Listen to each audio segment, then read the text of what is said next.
Bueno, compañera, compañeros, en realidad el año 92, a nivel mundial y especialmente en América Latina, había ya un eh, proyecto a nivel global de implementar en América Latina modelos de gobierno neoliberales.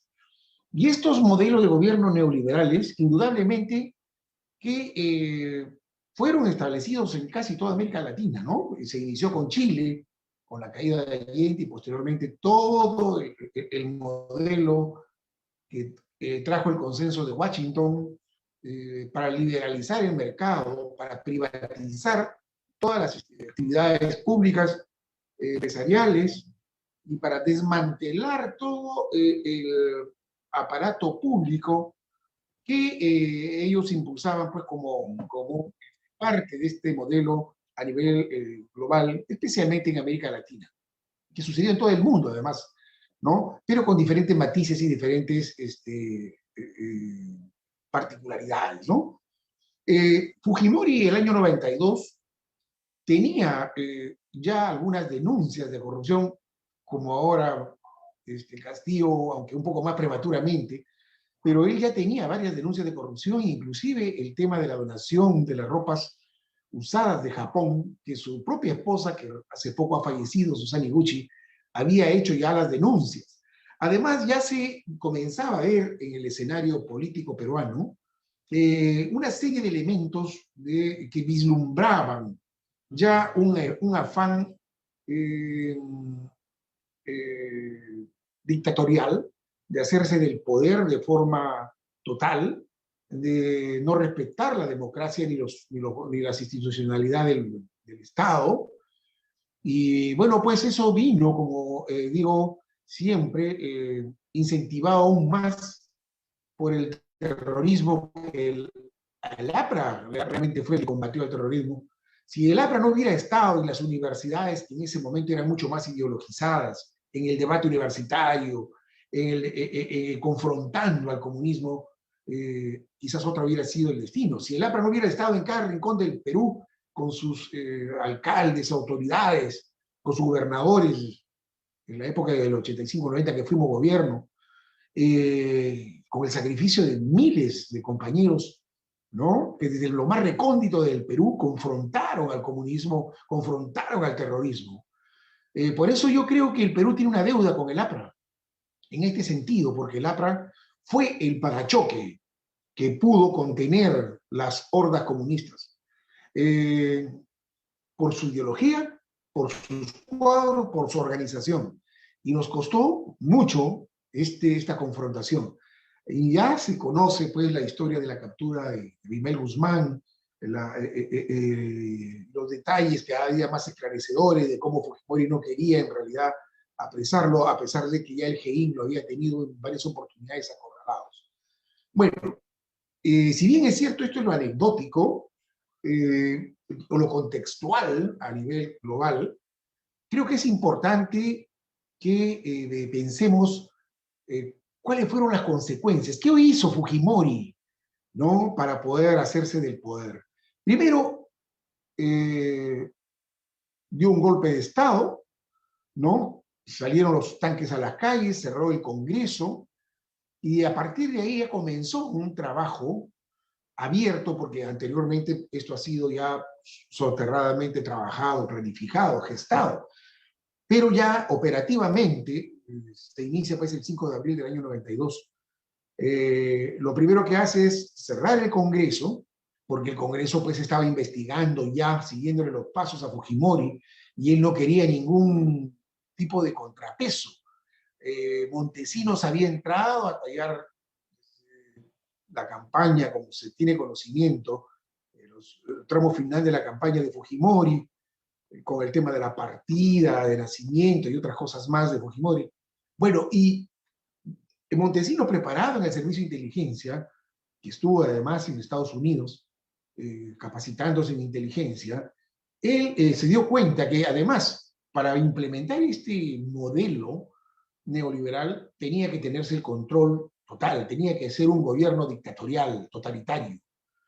Y no fue una casualidad, creo que esto fue un plan estructurado, diseñado, y las condiciones dadas del terrorismo, bueno, mandaron a la ciudadanía al otro extremo, ¿no?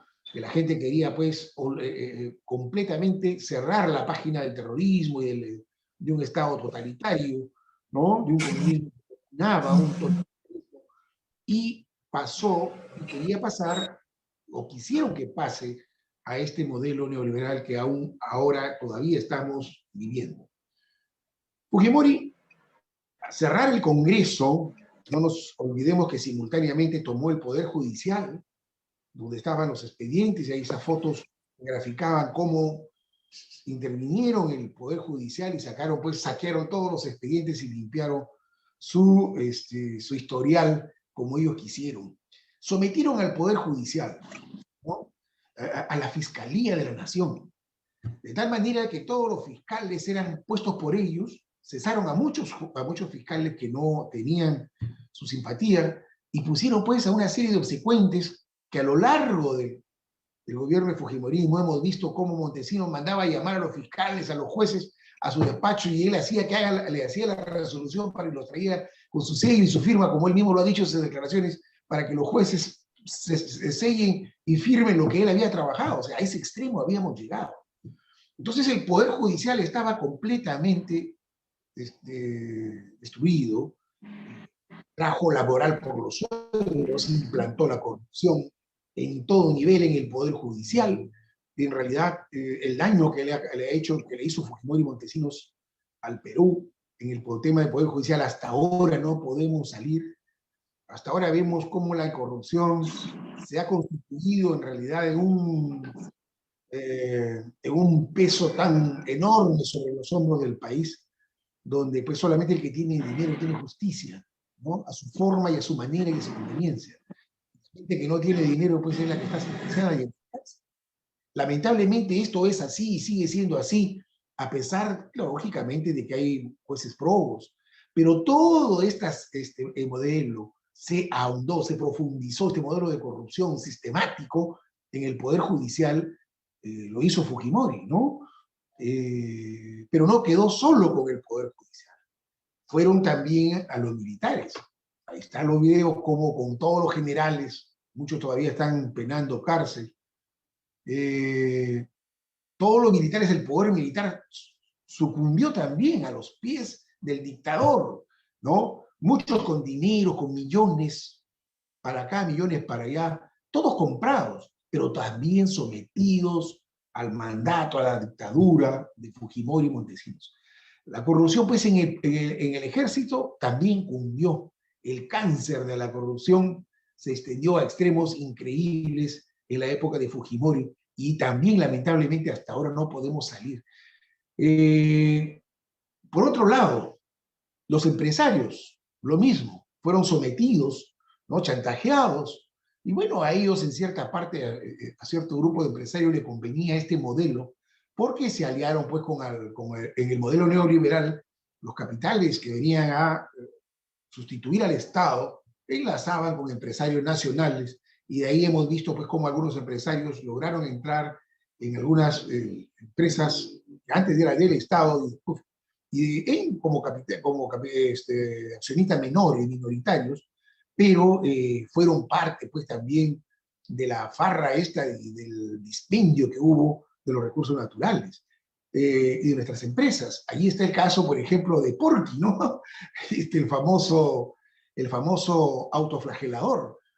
Este señor, su riqueza proviene en gran parte, pues, en el contubernio y en el pacto que hizo con Fujimori y Montesinos, que como declaró su socio brasileño, ellos tuvieron un enlace directo con el gobierno, ¿no? Para supuestamente, entre comillas, presentarle proyectos, pero él no tenía en ese momento ningún proyecto importante, ¿no? Y resultó pues beneficiado con el tren Cusco-Machu Picchu, y también con otros tipos de ventajas, donde ellos han pues, puesto el precio que han querido durante más de cerca de 30 años y han enriquecido pues sus arcas sin que nadie le diga nada porque tenían la bendita protección de la Constitución del 93, que lo único que hizo en este tema fue legalizar los robos que hizo Fujimori y los fraudes que hizo Fujimori cuando fue presidente. Bueno, entonces tenemos también un empresario que fue sometido. En algunos casos ellos sacaron mucha ventaja, ¿no? En otros casos, que fueron minoritarios, algunos empresarios también fueron arrinconados, pero fueron pocos. Pero en realidad el poder y la corrupción que hizo Fujimori en el tema de la economía también fue grave. Ese remate que hubo de todas nuestras empresas mineras, petroleras, todas las empresas que hemos tenido en línea aérea, en transporte marítimo, toda una serie, una infraestructura que fue rematada, fue prácticamente regalada, ¿no? Y que Fujimori después le sirvió a Fujimori con los recursos que pudo obtener para poder hacer un programa de obras que provenían en parte de estos recursos.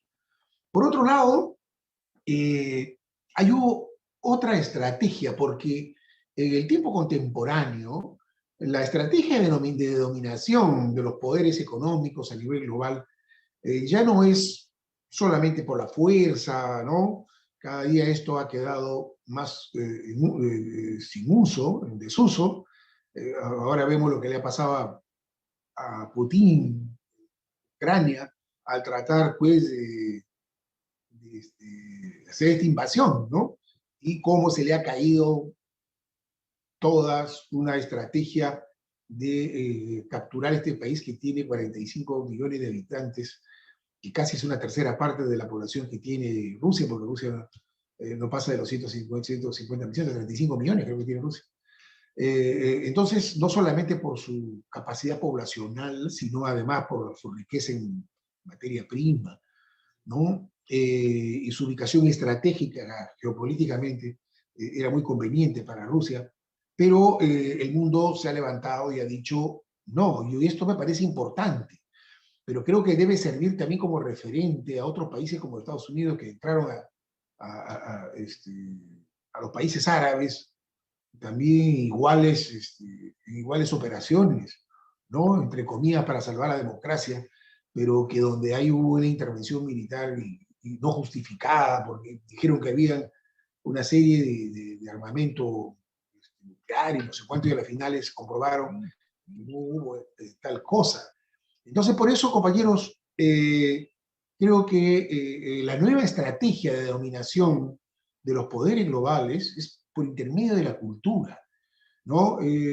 Nos dominan por la mente, nos venden por todos los medios de comunicación una serie de programas pues, que nos van cambiando nuestra forma de pensar. Todos conocemos que nosotros percibimos la realidad, ¿no? Nos informamos, procesamos parte de la información y hay información que no se procesa y va directamente a nuestro inconsciente.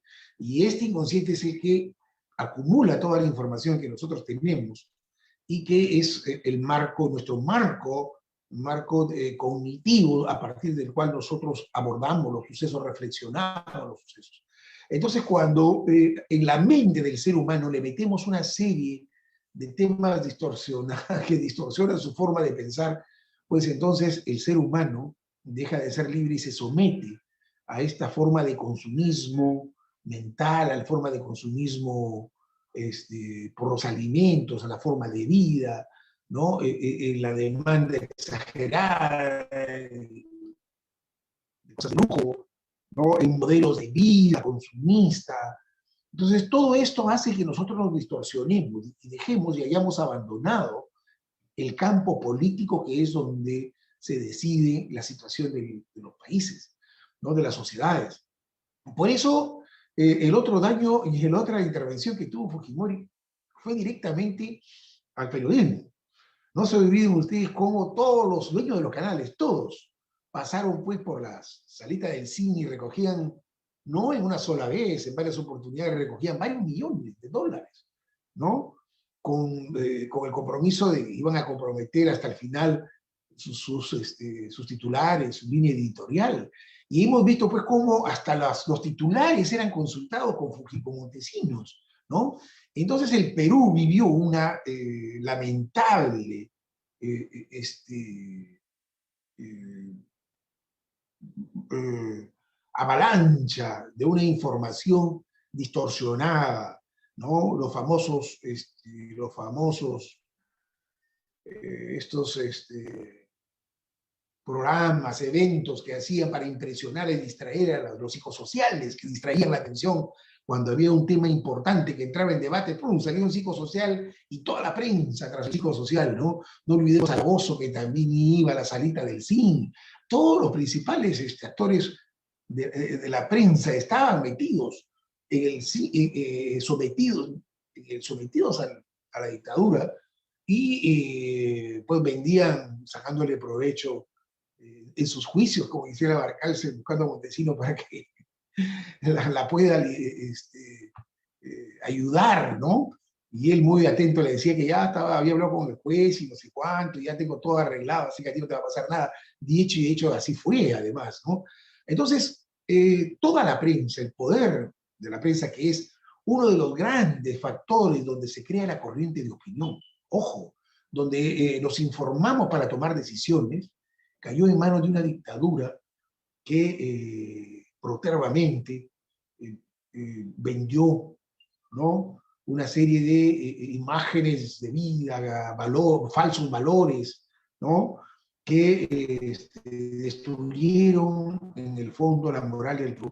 Si ahora vemos tanta corrupción en todo nivel, porque lamentablemente el Perú, hasta en todo nivel, y no solo en el sector público, donde estamos hablando de la Policía Nacional, veamos nomás en las carreteras o en las pistas cómo los policías de tránsito son pues personas que no brindan ninguna garantía porque tratan por todos los medios de ver cómo le sacan plata a un transportista, ¿no? Veamos todo el sistema de corrupción que ha generado, que gestó Fujimori, ¿no? Por otro lado, aparte ya de los medios de comunicación, el modelo económico generó un marco constitucional para poder garantizar que toda esta corrupción quede instituida, quede legalizada, formalizada con una constitución. La constitución del 93, que, por ejemplo, con los famosos contratos ley, no permite que se revisen. Gran parte de los contratos ley se hicieron pues en la época de Fujimori, donde todo era corrupción. Entonces, miren ustedes los peajes que tenemos, donde ahora hay reclamos de la ciudadanía en todo el Perú, ¿no? Somos, creo, uno de los pocos países de América Latina que tiene tan altos costos en los peajes, ¿no? Ni Chile tiene eso, ni otros países tienen esas ya llegan a la frente de esos costos exagerados, ¿no? Y donde nadie puede fiscalizar porque está protegida bajo un marco constitucional, ¿no? Entonces yo creo que este es otro de los grandes daños que se le hizo al Perú, ¿no? El tema de las concesiones, de las mineras, las exoneraciones tributarias que se dieron, eso es parte también es parte también de este modelo fujimorista que ahora estamos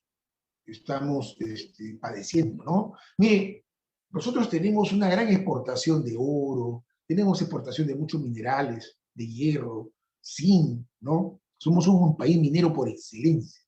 Pero ¿qué es lo que está quedando en el Perú como riqueza? ¿Cuánto de oro hemos exportado? ¿No? Legalmente, porque también hay oro ilegal, como denunció un abogado hace unos años atrás, hay muchos miles de dólares en oro en Estados Unidos que vienen de procedencia que no se sabe de dónde ha salido, ¿no? Y donde el Estado no hace nada. Bueno, entonces todo este sistema de corrupción, de explotación avasalladora y mercantilista de nuestra economía, se gestó en la época de Fujimori. Nosotros no podemos llamar a esta década como que implantó la modernidad en el Perú. Es completamente falso. Uno revisa las estadísticas del PBI en el Perú, va a encontrar casi 80 años nuestra economía, la estructura de nuestra economía sigue siendo la misma. 40% servicios, donde no hay servicios de alta tecnología, son mínimos. Tenemos 20% de exportaciones de industria y construcción, ¿no? Que no tiene una industria que no tiene marca competencia, es una industria sobre todo de productos de consumo, en alimentos. No hay muy pequeñas industrias de alta tecnología, ¿no? Lo que llamamos tecnología y importamos son vehículos y algunas otras cosas, motores, generadores, pero que no son pues la alta tecnología de la ciencia, de las computadoras, del hardware, de toda la nueva ciencia, de la biotecnología y toda la nueva ciencia que ahora apunta a marcar el paso de una nueva era. Por otro lado, entonces, tenemos ese problema, tenemos ese problema de que Fujimori pues destruyó, y les decía, entonces ese modelo de desarrollo lo podemos ver que no ha cambiado durante casi los últimos 80 años. A pesar que hemos tenido épocas en que los insumos mineros han crecido y nosotros seguimos teniendo la misma estructura productiva. ¿Qué hemos cambiado? ¿Qué estamos generando? Mientras el mundo, gran parte de su economía en los países desarrollados lo tiene y lo generan en base a una industria de servicios, bienes y servicios de alta tecnología, y sobre eso están avanzando y dándole pues trabajo creativo, innovador y bien remunerado a sus trabajadores, a sus profesionales, a sus técnicos, donde se están formando ejércitos pues de estos trabajadores de la alta tecnología. Aquí en el Perú no tenemos nada de eso, y lo que nos estamos condenando es a seguir viviendo nuestros recursos minerales que conforme la ciencia va avanzando, va a tener que ir cambiando, porque con esto de la computación cuántica, donde se va a poder manejar los átomos, los enlaces de las moléculas a nivel atómico, bueno, entonces va a haber diseño de materiales como que ya está habiendo, ¿no? Diseños de materiales excepcionales que van a ir sustituyendo nuestros propios recursos minerales o haciéndoles perder el valor que ahora tienen, y por lo tanto el futuro del Perú pues es completamente cierto. Vamos a la deriva cantando de que encontramos una nueva mina, encontramos un nuevo pozo petrolero y que vamos a, por lo tanto, es un logro para el Perú, cuando en definitiva no queda nada. Gran parte de esos recursos se van a la corrupción, que precisamente fue completamente instituida en el gobierno de Fujimori y que le ha hecho tanto daño al Perú. Yo por eso considero que, compañeros, es una hora donde nosotros tenemos que reflexionar que el Perú necesita un cambio, necesita democracia auténtica, y dentro de esta democracia están los partidos políticos. No olvidemos que también, me estaba olvidando, el sistema político también fue intervenido por Fujimori, ¿no? Varios, casi dirigentes de los partidos importantes, sucumbieron pues a la farra de Fujimori, de los millones y de la corrupción y de la impunidad. Entonces, eso le hizo mucho daño al Perú, mucho daño al Perú. Y hasta en el propio partido, ¿no? Fujimori se atrevió a tratar de acercarse a algunos dirigentes nacionales para tratar de cortar las aristas de la protesta, de la rebeldía frente a una dictadura. Pero el APRA, a pesar de todo, en sus grandes bases y dirigentes nacionales, confrontaron al fujimorismo. Confrontaron y se sometieron al riesgo de esta dictadura, ¿no? De lo que significaba pues enfrentarse a este poder. Creo que el APRA fue uno de los partidos más importantes de la oposición, quizás el más importante de la oposición, y que levantó la bandera pues de regresar a la democracia, de una lucha contra la corrupción, que en parte contribuyó a que se generara en el Perú un sentido de volver a la democracia, de recuperar nuestro sistema político que había sido capturado por el fujimorismo. El poder electoral, me estaba olvidando del poder electoral, lo mismo, ¿no? Recordemos cómo Fujimori manejaba pues, el poder electoral y era invencible en las elecciones porque él tenía pues al árbitro jugando en su equipo. Entonces, esta corrupción, creo que yo, con el daño económico que le ha hecho al Perú, por regalo de nuestras riquezas, de nuestros recursos naturales, por estos contratos ley, pero creo que la corrupción es el daño más alto que le ha hecho al Perú y que aún no podemos salir. Yo creo que la primera gran tarea que tenemos en el Perú es precisamente limpiar la corrupción, ¿no? Limpiar la corrupción. Hay que trabajar mucho, ojalá que los compañeros que están tan activos en las redes, y yo los felicito, que abordemos también temas sustanciales como la corrupción para poder llevar propuestas al pueblo peruano que signifiquen, pues, erradicar por siempre este flagelo que diezma una riqueza que debería ir a los sectores más populares, que debería ir en inversiones para promover la investigación, la innovación y el desarrollo, ¿no? Que deberíamos tener y fortalecer más bien el lazo del SUNEDU y del sector de las universidades con el tema de la investigación y la innovación que no es casi desaparecida en el Perú. Bueno, hay tantos resultados de este régimen corrupto y Fujimori, ¿no? Que nos debe llevar a pensar que no debemos volver nunca más a permitir que un dictador se asiente en el gobierno de Perú. Gracias, compañera Chandel, y gracias, compañeros